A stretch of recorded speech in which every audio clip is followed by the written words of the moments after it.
Alam ba ninyo na napakasustansya ng malunggay? Bukod sa gulay ng malunggay, marami rin ngayong nagbebenta ng malunggay bread, malunggay noodles at iba pang pagkain na may sangkap na malunggay. Very healthy ang malunggay at madali lang itanim. Ang sabi nga ng mga negosyante ay baka malunggay ang magpalakas ng ekonomiya ng Pilipinas. Alamin natin ang galing ng malunggay. Maraming bitamina. Ang dahon ng malunggay ay punong-puno ng calcium at iron. Ang calcium ay nagpapatigas ng ating buto at panlaban sa osteoporosis. Kung ikaw naman ay anemic o kulang sa dugo, sagana ang malunggay sa iron na nagpapadami ng dugo. Mataas din sa protina, potassium, vitamin A at vitamin C ang malunggay.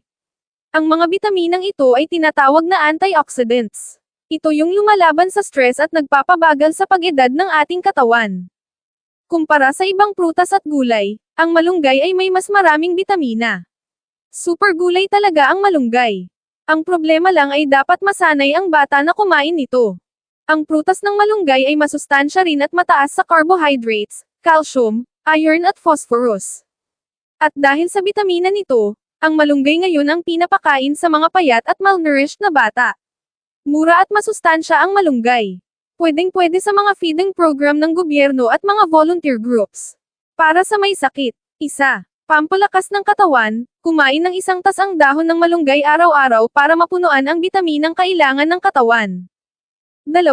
Pamparami ng gatas ng ina, kapag kulang ang gatas ng ina, kumain ng isang tasang dahon araw-araw.